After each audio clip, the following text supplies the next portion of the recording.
আবু জেহেল ও আবু তালেব, এ হচ্ছে আমার খাদিজা, উনি আয়েশা, ইনি আলী।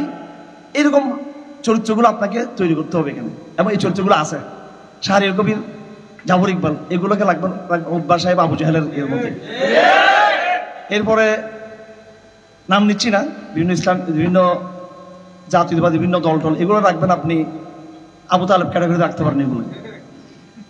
এরপরে আমি হামজা ইবনে আব্দুল মুত্তালিব দেখতেছি না বাংলাদেশে, হ্যাঁ, হামজা ইবনে আব্দুল মুত্তালিব হয়তো ওইদিকে অনেকে ধাবিত, আবার কিছু কেউ সত্যিকার হামজা ইবনে আব্দুল মুত্তালিব আমাদের বাইর করতে হবে।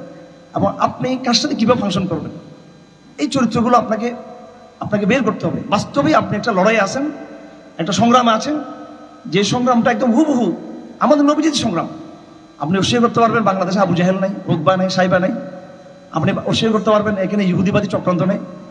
সব কিছু আপনি জিও পলিটিক্যাল ব্যাপার বলেন, দেশের অভ্যন্তরীণ ব্যাপার বলেন, সব কিছু সিরতের মধ্যে আপনি উদাহরণ পাবেন।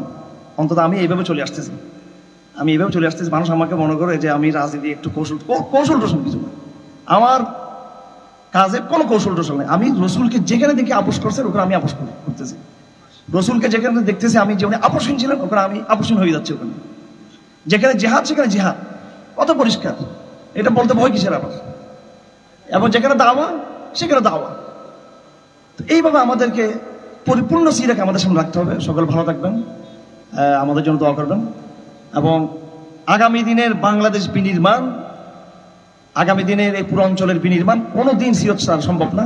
এই বিশ্বাসটুকু আমাদেরকে যথার্থ আমাদের অন্তর হৃদয়ঙ্গম করতে হবে। ধন্যবাদ সকলকে। আসসালামু আলাইকুম রহমতুল্লাহ তাআলা ওয়া বারাকাতুহু।